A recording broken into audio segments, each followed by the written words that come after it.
Hello friends, नमस्कार। मैं राहुल कुमार आप सभी का अपने यूट्यूब चैनल शिक्षक भर्ती एकेडमी में स्वागत करता हूं। तो अगर आप भी सुपर टेट यानी कि प्राथमिक शिक्षक भर्ती लिखित परीक्षा या टेट की तैयारी कर रहे हैं तो आज ही चैनल से जुड़ जाएं। तो आज हम बात करने वाले हैं एक महत्वपूर्ण अपडेट से, जो कि सीटेट के रिजल्ट को लेकर के है। तो अभी हाल ही में इलाहाबाद हाईकोर्ट ने जो अभ्यर्थी बीएड वाले थे और जिन्होंने सीटेट का पेपर P1 दिया था, मतलब 1 से 5 वाला, उनके रिजल्ट को लेकर के रोक लगा दी गई है। मतलब ये कि उनके रिजल्ट को ना जारी किया जाए, ये इलाहाबाद हाई कोर्ट का आर्डर आपका आया है। अब देखिए, यहाँ पर आपका ये अंतिम फैसला नहीं है, इसकी अगली सुनवाई 4 सप्ताह बाद होनी है। तो ये परिणाम आपका क्यों आया है और इसमें कौन सी याचिका थी और किस न्यायमूर्ति ने इस आदेश को पास किया है। तो यहाँ पर जो याचिका आपकी थी वो प्रतीक मिश्र व अन्य के नाम से थी और जो सुनवाई कर रहे थे इस केस की जस्टिस आशुतोष श्रीवास्तव, तो उन्होंने इस आदेश को पारित किया है कि जितने भी अभ्यर्थी बीएड वाले थे और जिन्होंने P1 पेपर अर्थात कक्षा 1 से 5 का पेपर दिया था सीटेट 2022 का, उसके परिणाम को जारी ना किया जाए। तो हम यहाँ पर सीटेट 2022 जो अभी हाल ही में संपन्न हुआ है और उसका रिजल्ट हालांकि उसका डिक्लेयर हो गया है, लेकिन उसके बाद इलाहाबाद हाईकोर्ट ने ये आर्डर पास किया है। तो हो सकता है कि बीएड वाले अभ्यर्थियों के जिन्होंने P1 पेपर दिया था, देखिए P2 के लिए यहाँ पे नहीं है, मतलब जो पेपर आपका 6 से 8 वाला होता है ये उसके लिए आपकी रोक नहीं है। ये केवल आपका जो प्राथमिक का पेपर है, मतलब जो कक्षा 1 से 5 के लिए जो आपकी अर्हता होती है केंद्रीय शिक्षक पात्रता परीक्षा, उस पर आपकी केवल यहाँ पर रोक है। मतलब जो प्राथमिक स्तर का है केवल उस पर रोक है, जूनियर वाले पे इसकी कोई रोक नहीं है। तो यहाँ पर हम देखते हैं यहाँ पर जो आपके बीएड अभ्यर्थी हैं उनके लिए फिर आगे आपका क्या हो सकता है, मतलब क्या क्या समस्याएं आने वाली हैं।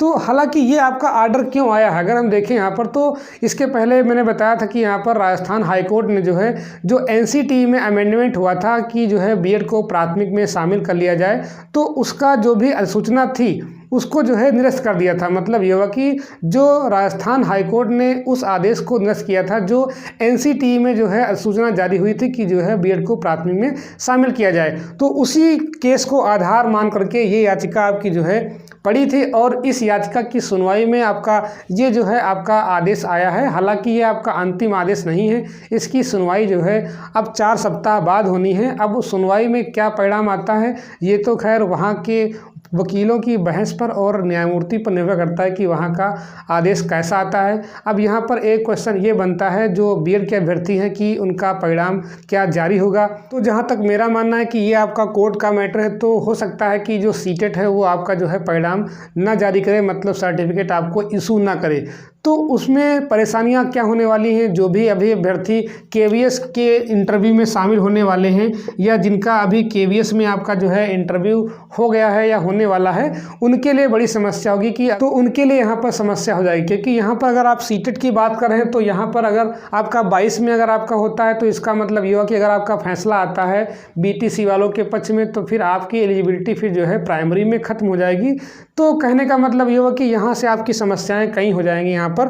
तो सीटेट 2022 को लेकर के है, लेकिन जब सीटेट 2022 के आदेश के आधार पर अगर आपका पिछला भी देखेंगे तो फिर दिक्कत हो जाएगी वहाँ पर जो बीएड के अभ्यर्थी हैं। अब देखिए, यहाँ पर एक क्वेश्चन और बनता है कि क्या बीएड प्राथमिक से बाहर होगा। तो मुझे यहाँ पर नहीं लगता है कि यहाँ पर आपका बीएड बाहर होगा। तो मैं यहाँ पर संभवतः नहीं कर सकता हूँ। मतलब ये हुआ कि बीएड बाहर तो नहीं होगा, क्योंकि यहाँ पर जो मैंने बताया था इसके पहले मैंने चर्चा कर ली थी कि सुप्रीम कोर्ट भी क्वालिटी ऑफ एजुकेशन को प्रीफर करता है। तो उसके अकॉर्डिंग यहाँ पर बीएड को प्राथमिक से नहीं हटाया जाएगा। अब ये तो कोर्ट का आगे डिसीजन होगा कि क्या हो सकता है। जहाँ तक मेरा मानना है कि आपका बीएड का पक्ष क्या है, आपका मजबूत है, और बस ये है कि वहाँ पर जो बीएड के वकील हैं जो पैरवी कर रहे हैं वो अपने पक्ष को मजबूती से रखें, तभी आपका ये केस आपका बच सकता है। अब दूसरी बात यह है कि ये आपका यहाँ पर मैंने कहा कि ये क्यों आपका जारी हुआ है, तो वही बात है यहाँ पर कि जो राजस्थान हाईकोर्ट का आपका जो ऑर्डर आया था NCT की जो अधिसूचना थी 28 जून 2018 वाली, उसको रद्द कर दिया गया था। तो उसी केस को आधार मान करके ये आपका आदेश पारित हुआ है। अब इसकी जो फाइनल हियरिंग होगी और मैं ये चाहता हूँ कि इस केस की सुनवाई जल्दी से जल्दी हो जाए, जिससे कि BTC और जो बीएड में आपसी विवाद है वो भी ख़त्म हो जाएगा। हालांकि किसी को कंपटीशन से बाहर होना ठीक नहीं है, सभी को अवसर अवसर मिलना चाहिए, क्योंकि आपकी वैकेंसी अगर आती है तो उसमें आप समान रूप से फाइट करते हैं।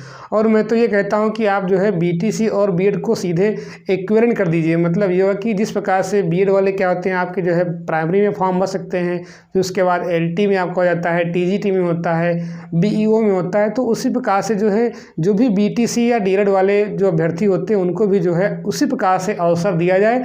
तो अगर आप एक डिग्री को समान मान रहे हैं, मतलब ये समकक्ष अगर आप मान रहे हैं, तो जितने अवसर बीएड वालों को मिलते हैं उतने ही अवसर जो डीएड वाले हैं या जो डीएड वाले हैं उनको भी मिलने चाहिए।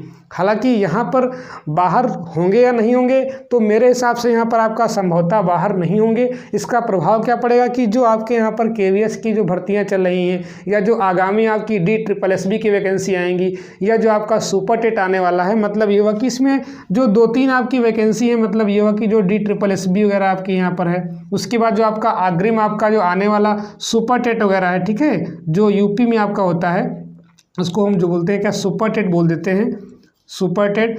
तो अगर आपका यहाँ पर बीएड जो है प्राथमिक से बाहर होता है, तो कहने का मतलब ये हुआ कि फिर जितने भी आपकी वैकेंसी होंगी, वो चाहे आपकी केवीएस की वैकेंसी हो, चाहे आपकी यहाँ पर DSSB की वैकेंसी हो, चाहे आपकी सुपर टेट की वैकेंसी हो, इन सब में भी जो है उनको वंचित रहना पड़ेगा। तो ये मान के चलिए कि ये केस जल्द ही जल्द सुलझ जाए, जिससे कि जो है आगामी भर्तियों में कोई आपका पेच ना फंसे। और ये विवाद जो है लगातार चला रहा है, इसका फैसला कब होगा ये तो खैर कोर्ट ही निर्णय करेगा, इसका जो है कि इसकी फाइनल हियरिंग कब तक होगी और इसका निर्णय जो फाइनल हो वो कब तक आएगा। तो आपसी विवाद को आप ना बनाए रखिए, कोर्ट का मैटर कोर्ट पर छोड़ दीजिए। आप अपनी तैयारी को सुचारू रूप से बनाए रखिए, जिससे कि आप जो है जब भी परीक्षा हो, जब भी वैकेंसी आए, तो आप उसमें अपना 100% देने का प्रयास करें।